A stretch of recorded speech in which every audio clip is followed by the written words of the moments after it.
Hey guys, how you all doing today? Hopefully you're having an awesome weekend. This week I did a piece that I've been planning on doing, well not really a piece, but a series I'm going to be doing on stream. Is a Pokemon fan art challenge that evolves with blindly picking through a deck of Pokemon cards. So I bought these Pokemon cards at a big flea market, so there's a lot of bootlegs at this event. So I pick up these deck of cards are like $1 a pack, so I bought a huge amount for this specific reason. So what I did is I put all the I have all the cards all scrambled up and put everything onto a deck. Have the logo, you know, the back side of these Pokemon cards facing up, and I blindly flip through the Pokemon cards. And whatever I stopped, and the Pokemon card that I got on hand when I stopped, is what I'm working on. And this week, it's this Pokemon here called Hisuian Typhlosion. I think that's how you say it. So it's like a fourth version of the Sinwell evolution. I never even heard of this one. But the last time I got into Pokemon was back in like Pokemon Silver days, you know, on Game Boy. So whatever generation that is, that's when I stopped getting into Pokemon. So this is the first time I actually drawn a big Pokemon release. It's back then. We're talking about probably early 2000s, late 90s here. But it's such a joy to do. So we're going to go ahead and move this over and so you can see the recording. Alright, so I got the sketch made up first, and there was Beavis. This literally popped up there.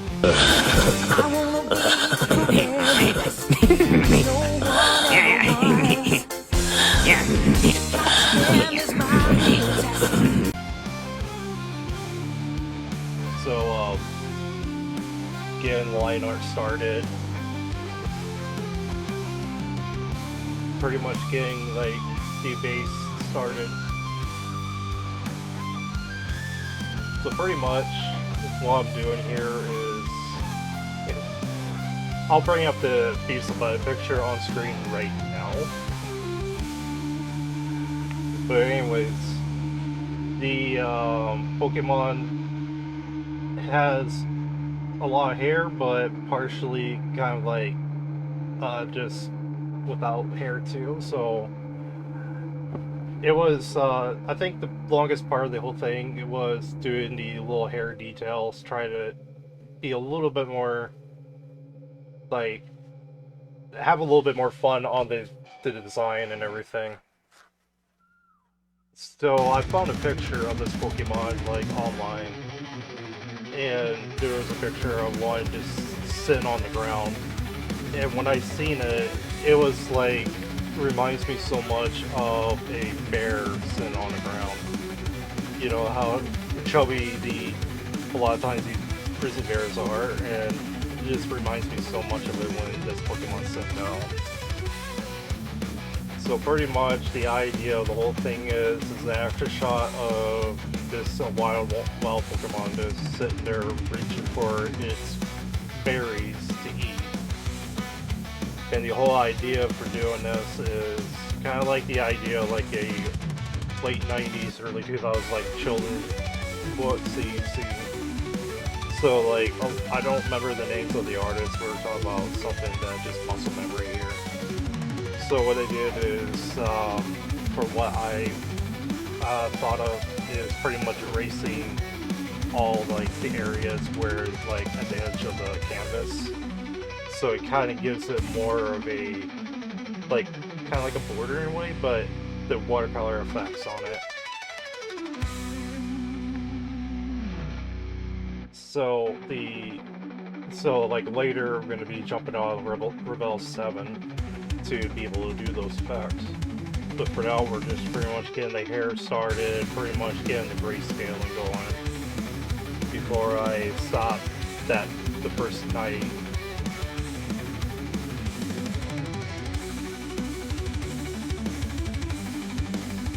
It's like the whole idea of doing this art challenge is to get me out of my comfort zone, try to do something very different. Because like there is a lot of like different Pokemons out there that has different designs, different like renditions.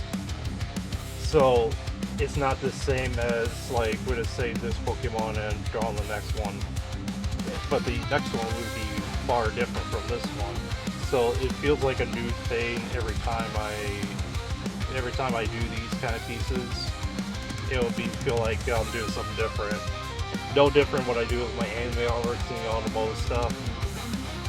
Try to keep everything kind of like not as a routine kind of thing feeling in a way, but try to get me to be on my toes and not just like this feels the same, that feels the same as the last piece, and, you know. So this is like a way to challenge and just have fun.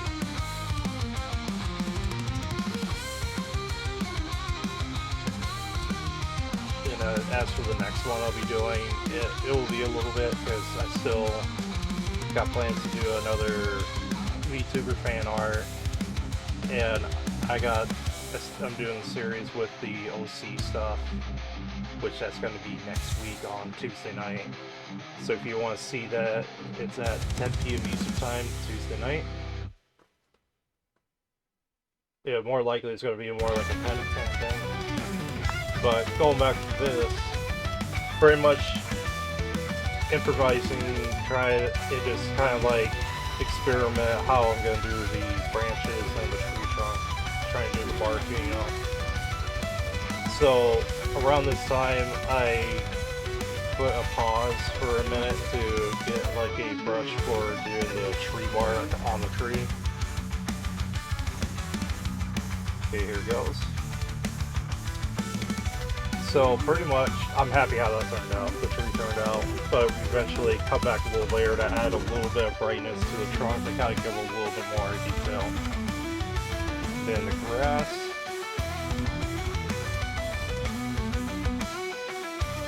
I just like the idea of the twiddling on the toes.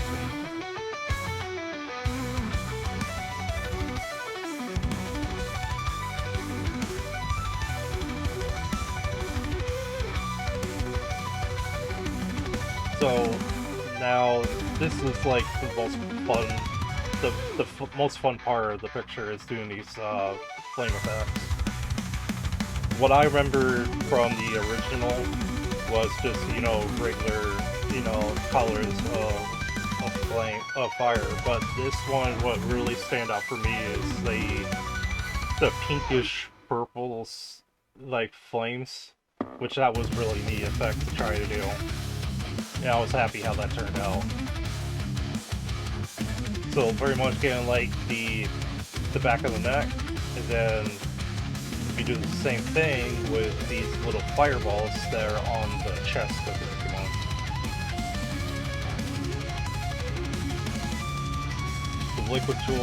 The liquefy tool is such a nice thing to have. The same thing with the mesh transformation tool.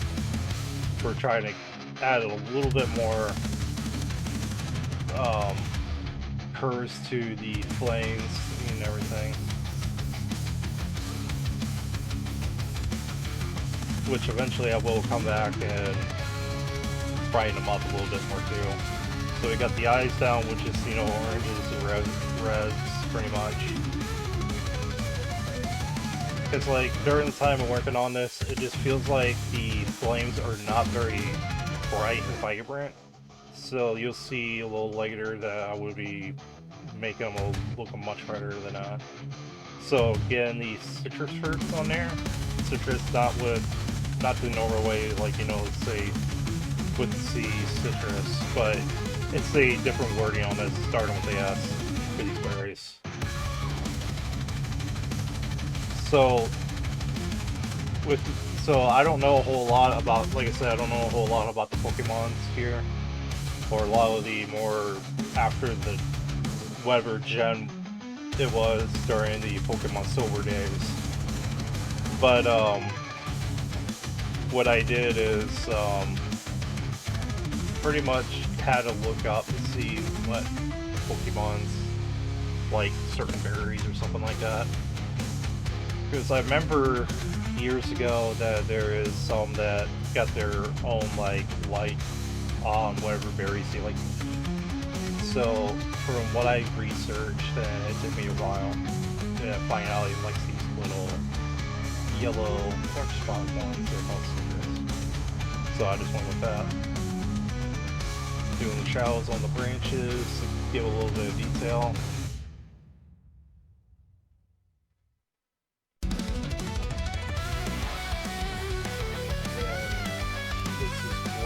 That I'm trying to fry them up a little bit, kind of give them a roll effect.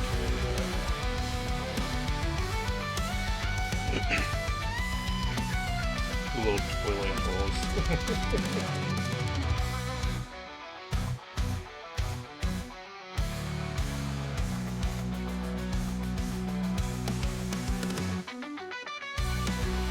But it was a really neat, really fun experience to draw these Pokemon characters for the first time in years. And especially doing as like a action shot kind of thing, make it look like it's on the world, you know, eating, enjoying life. So I did a little bit of the glow effect for the flames to kind of help make it look like it's brighter. Because if you've seen the cards, and especially the original version of this Pokemon, that the flames look very vibrant. So I try to make sure to make them pop out as much as I can.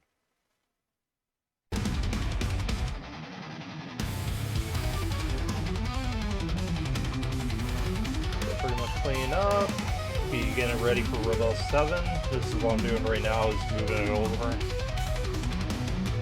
But I had to do some corrections on the canvas because what Rebel 7 had set for 8x11s is a little bit different with what we do at studios.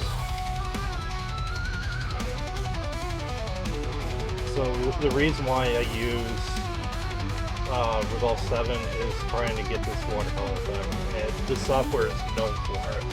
And as you see on screen, especially it helped out a lot by speding up the video, and you can see the watercolor effects going down.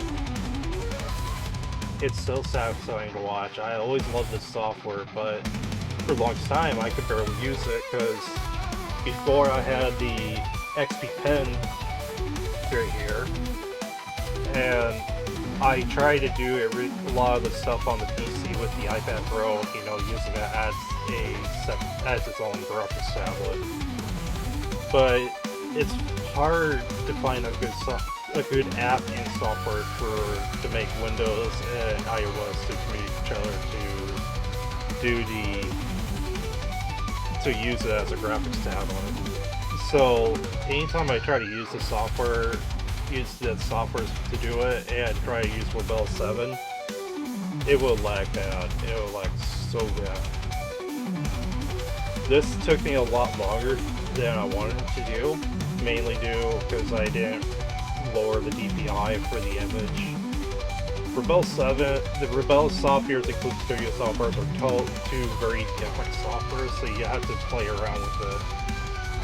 And Rebel 7 is known for being very CPU heavy. So with it having a high DPI and then being so heavy like that, it took a while for the effects to start. but doing the final details, and that is pretty much it.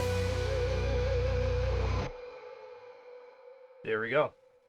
So that's what it looks like, and this is the idea that I wanted to go for. A fun little piece. So, I appreciate you guys watching the whole video. If you like it, hit a like and subscribe. And if you like to see the other videos that I made on the past streams, you can check out my YouTube channel. There's a lot more there to see. And if you like to see the stream for this coming week, starting Tuesday night at 10 Eastern, it's going to be a OC stream, and that's where you're pretty much going to be doing like more of a pinup kind of thing. So check that out next week, and we'll be starting that and possibly jump on Destiny 2. So if you like, check me out on social media. Check me out in Instagram, Facebook, X, and Blue Sky under MadWorldImages for updates. But until then, you guys have an awesome rest of the weekend, and I'll see you guys in the next video.